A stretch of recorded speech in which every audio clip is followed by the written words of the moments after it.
A new protest on OU's campus doesn't get the reaction they're looking for. Plus, Oklahoma's tribal nations are opposing the possible reallocation of casino revenue. And for a bug's life, Norman is the place to be. OU Nightly starts now.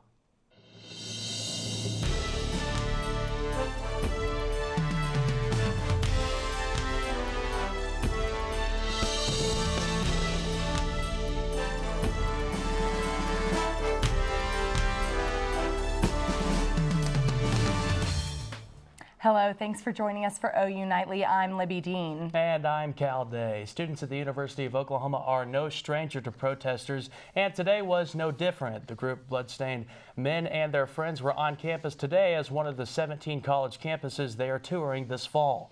The organization is against youth circumcision and genital cutting. However, according to the group, their blood-spattered pants and dozens of signs garnered little student engagement. I'm being blunt with you. What we're seeing here is shocking to me after what we saw at LSU the other day and North Texas University yesterday. The group is among dozens that have protested on campus this fall, and some students say they are becoming numb to the idea of university demonstration. Believe in sensitizing or filtering people's voices, but I believe in peace and personal space. So if you're screaming in my ear, you might get drop kicked. Since the University of Oklahoma is public property, groups such as these are allowed to demonstrate on campus. Well, OU Information Technology is stepping up security in response to recent phishing and spam emails. IT now requires multi-factor authentication for accessing all Office 365 accounts.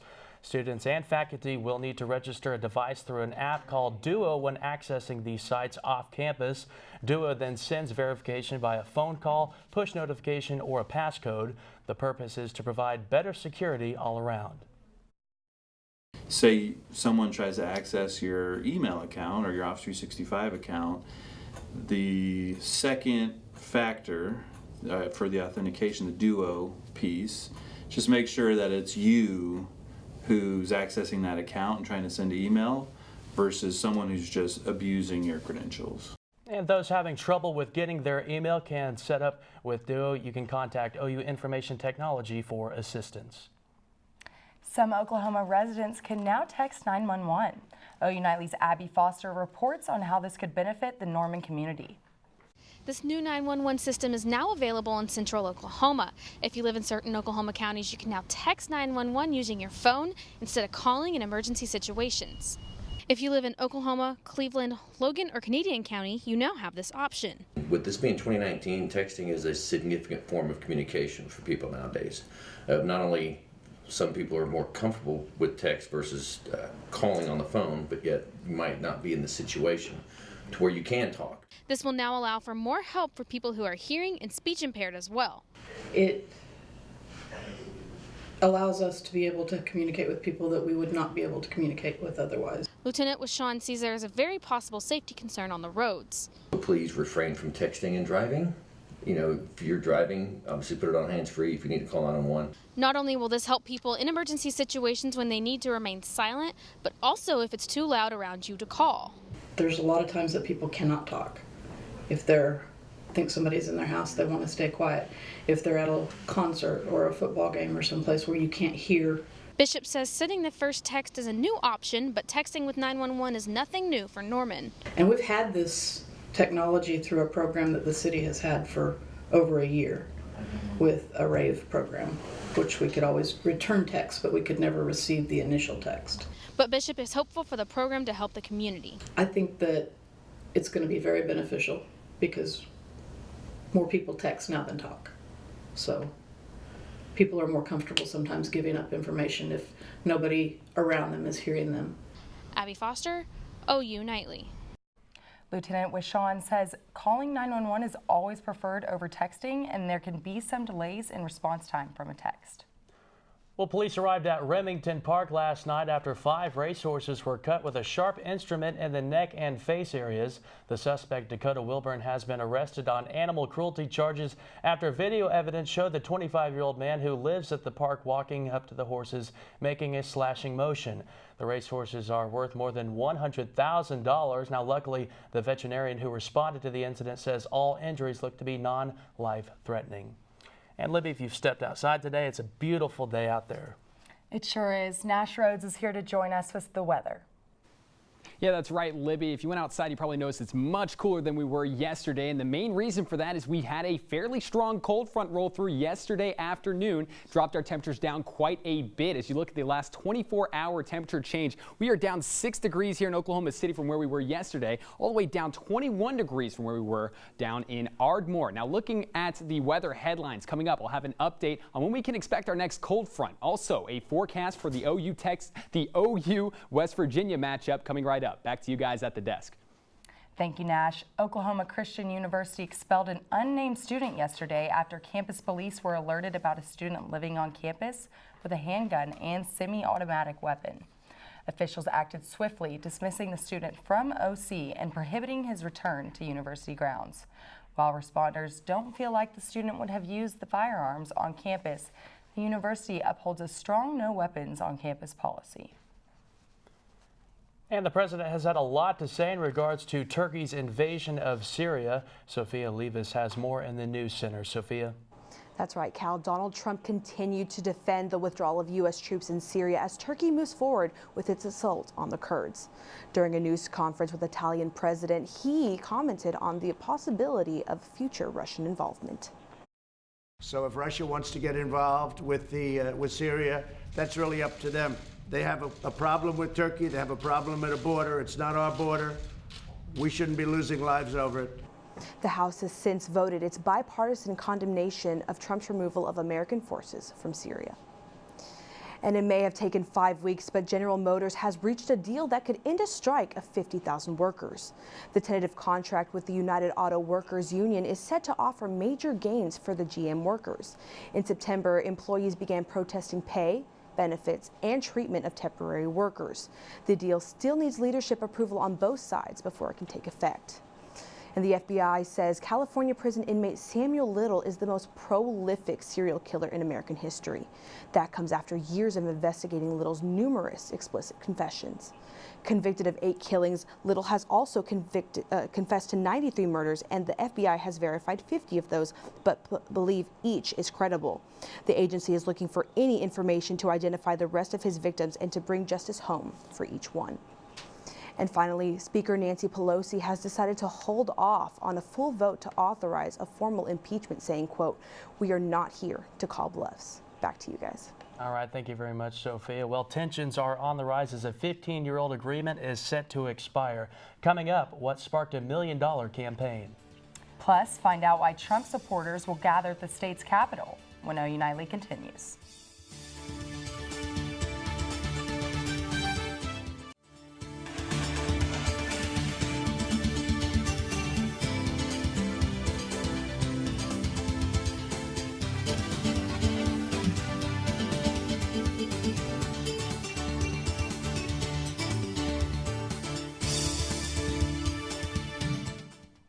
Native American tribes in Oklahoma are fighting the renegotiation of a 15-year-old agreement. Governor Kevin Stitt is asking for a higher share of casino revenue, which is currently ranging from 4 to 10%. The tribes unleashed a multi-million-dollar advertising and political offense to kill the idea. Governor Stitt insists the current revenue agreement ends on January 1st, while tribes say the agreement will automatically renew. And with the historic opioid trial, Oklahoma is at the center of discussion regarding the opioid epidemic. OU Nightly's Taitum Wilson has details on how one group says they have been impacted by this crisis. Today, people gathered at the Oklahoma Attorney General Mike Hunter's office in a Don't Punish Pain rally. The Oklahoma demonstration was one of many that took place today nationwide. The goal was to support chronic pain patients, as many say they have been denied pain medication amid the opioid epidemic. Today's Don't Punish Pain rally marks the 5th rally nationwide. And Trump supporters will also rally against impeachment tomorrow at Oklahoma City in an event hosted by the Oklahoma Republican Party called a March for Trump. The rally is part of a nationwide effort by the group Women for America First, which organized a demonstration in Washington, D.C., and is encouraging people across the country to organize local rallies. In OKC, rally participants are expected to start tomorrow at the Civic Center and march to Democratic Congresswoman Kendra Horn's office. There is also a march tomorrow in Tulsa at Veterans Park. Speaking of Kendra Horn, the lone Democratic U.S. representative in Oklahoma significantly outraised all 8 Republican candidates vying for her 5th district seat. Reports filed to the Federal Election Committee show Horn raised more than $500,000 last quarter, bringing her total cash on hand at the end of September to more than $1 million. More than $400,000 came from individual donors, with about $73,000 coming from political action committees. Horn also outraised the other 4 U.S. House members from Oklahoma. The primary election for the U.S. House is June 30th of next year. Back to you at the desk. All right, thank you very much, Taitum. Well, the OU School of Aviation Studies is holding a test prep course so students can receive their remote pilot license starting tomorrow from 6 to 10 p.m. and will be held every Thursday until November 7th. The course aims to prepare students to take the FAA Part 107 test, which authorizes commercial drone use. Both OU students and local Norman residents are urged to sign up. Now, the rates range from $149 to $199. For more information, contact april.e.williams@ou.edu. And Libbey, you may have noticed lots of pesky visitors on the campus this fall. Coming up, why crickets may be here to stay. And Nash is tracking chances for severe storms in our extended forecast. Yeah, that's right. Storm chances and rain chances are returning to the forecast. I'll let you know when, coming right up.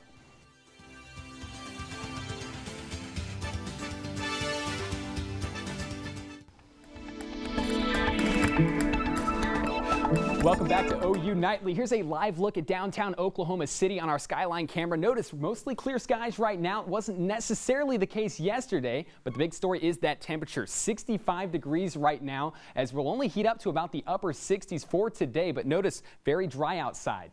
34 degrees is our dew point. It's really the case across all of central Oklahoma. 70 degrees here in Lawton, a little bit warmer than we are here in Norman. But notice off to our northwest, Guymon, the hottest of the bunch at 77. However, tonight we're all going to be in the 40s as we still remain about 10 degrees below average. But notice the winds are going to pick up out of the south and start to bring in a little bit more of that warm, moist air from the Gulf of Mexico and fuel these warm temperatures tomorrow. 75 for a high. Notice Guymon and Woodward both breaking into the 80s. Now, we don't have any rain chances on Thursday, but on Friday we're going to start to see a cold front work its way in from the northwestern portion of our state, and with it some rain chances here in Woodward, Elk City. And as this continues to move to the east, notice Enid and Muskogee all getting in on this rain action. Here in Oklahoma City and Norman, I'm giving us about a 30% chance of rain Friday night into Saturday morning. Now, the good news is this is going to completely exit out of our way stage right just in time for our matchup on Saturday afternoon against the Mountaineers. So if you're planning on going to the game, we're going to be in the 60s at kickoff for the second time in a row for an OU game. So some great news there. Also, notice those wind speeds up to 10 to 15 miles per hour, gusting to 20. So that could play an impact on the game. Now, looking at that 7-day forecast once again, we are going to be in the 70s all the way into the weekend before we hit 82 degrees on Sunday for a high. But don't get used to that because we'll quickly drop off to 68 degrees as yet another cold front is expected to come through. And guys, with this cold front, we could get another round of severe weather. I really enjoyed the colder weather today. Yeah. I don't want it to heat up tomorrow, but Yeah, I'm not going to complain about 70s, that's for sure. Yeah, I wish the cooler temps could stick around, but yeah, I'm like you. I'm fine with 70s, 80s. I'll deal with it. All right. Well, Nash, you may have noticed a rise in crickets this fall. The little pesky bugs that you can find in the nooks and crannies of your home won't be disappearing anytime soon. Jason Kosters, a technician for Orkin, knows how much of a pest these little insects are. As crickets enjoy the climate change warm to cool, they also enjoy the moisture. If we were to have a wet winter, then expect to keep seeing these bugs. But if you do not enjoy having an extra small friend, he has a few ideas that may help. Well, I would suggest, trimming back your bushes around the house, mowing the lawn more often, making sure all your seals on your doors are good and tight, that way they don't enter the house. If these pests keep appearing, then it is encouraged that everyone use a perimeter spray for more protection. Well, I'll be getting some of that spray, that's for sure. Meanwhile, the Sooners' defense is riding high after a record day in the Cotton Bowl. Next up for the unit is a meeting with the Mountaineers. Here's Natalie Brown with sports. The team made their mark last weekend and looked to do the same Saturday. And the Nationals achieved something most thought they couldn't 5 months ago. Sports is next.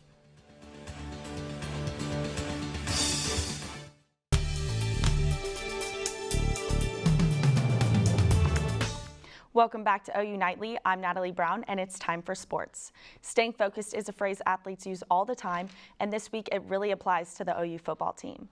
After an emotional win over Texas in Saturday's showdown, the Sooners have West Virginia visiting Owen Field this weekend. Fans and experts seem to agree the big difference in this year's squad is a revamped defense. And if you ask the players, they'll say the same thing. I've been here long enough to know what it's like having another conversation, but it just goes to show that the work that we put as a defense is starting to come together. And the great thing about it is that we still got another level, another gear that we can hit. But just to seeing that guys are improving every week and that hunger, it's always there and it keeps building. So I think that's a great thing. From my experiences, this is the same team I prepared for when I was at Alabama. And it's not the same team. I think we have a different identity. I think we have a different approach to how we handle our business. And we have complete trust in everyone that touches the field. The Astros and Yankees Game 4 is postponed until tomorrow, so starting pitchers Tanaka and Greinke will pitch on normal rest. Game 5 will be Friday. And of course, the winner of that series will face the Nationals, who punched their ticket to the World Series last night after completing a 4-game sweep against the Cardinals. The Nationals took control right from the start with a 7-run first inning. Nats starting pitcher Patrick Corbin allowed only 4 runs, helping the Nats secure their 7-4 win. The World Series game will be played in the nation's capital for the first time since 1933. OU softball hosts North Texas tonight. The Sooners look to continue their win streak after having a 4-game opening weekend sweep. Both teams will wear pink in support of Breast Cancer Awareness Month. And OU volleyball takes the court tonight against K-State. The ladies are undefeated at home this season, and securing a win tonight will improve the team to 4-2 in conference play. And now it's time for the Whiner of the Week.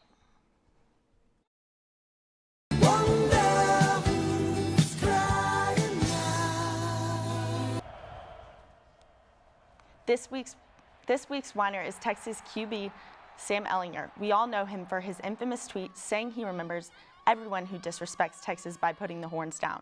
Well, after he was sacked 9 times by the Sooners' Speed D in OU's victory last weekend in Dallas, I think it's safe to say he should stop complaining about the horns down when that's pretty much all we saw from him. Even though the Sooners couldn't show it on the field thanks to the Big 12, they made sure everyone knew Texas was not back by flashing horns down off the field. Oh man, insult to injury for Sam Ehlinger, the whiner of the week in addition to Big L. Oof. I would be whining too if I got sacked 9 times. Same. Wow. Well, Natalie, fall is upon us and the festivities have already begun. That's right. Find out how one California man is already getting into the spirit.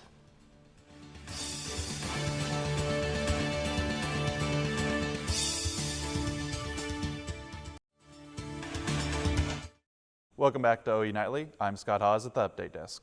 Tomorrow, the world's largest earthquake drill will be held across the nation as well as in many places throughout the world.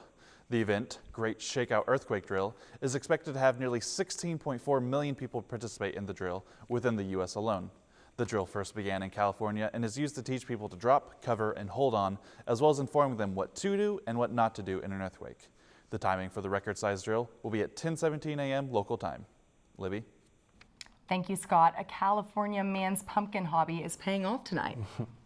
Leonardo Urina's pumpkin won first place at the annual World Championship Pumpkin Weigh-Off. That's right. It's the Great Pumpkin, Libbey Dean, weighing in at 2,175 pounds. It set a record for the largest pumpkin in California state history.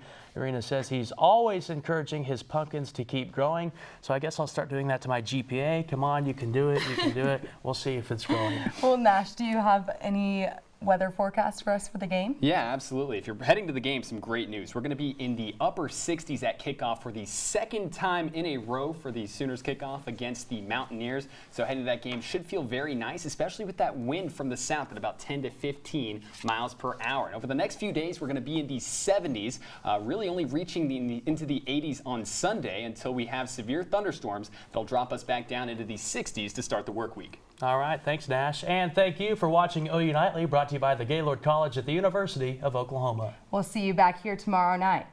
Have a great evening. Good night.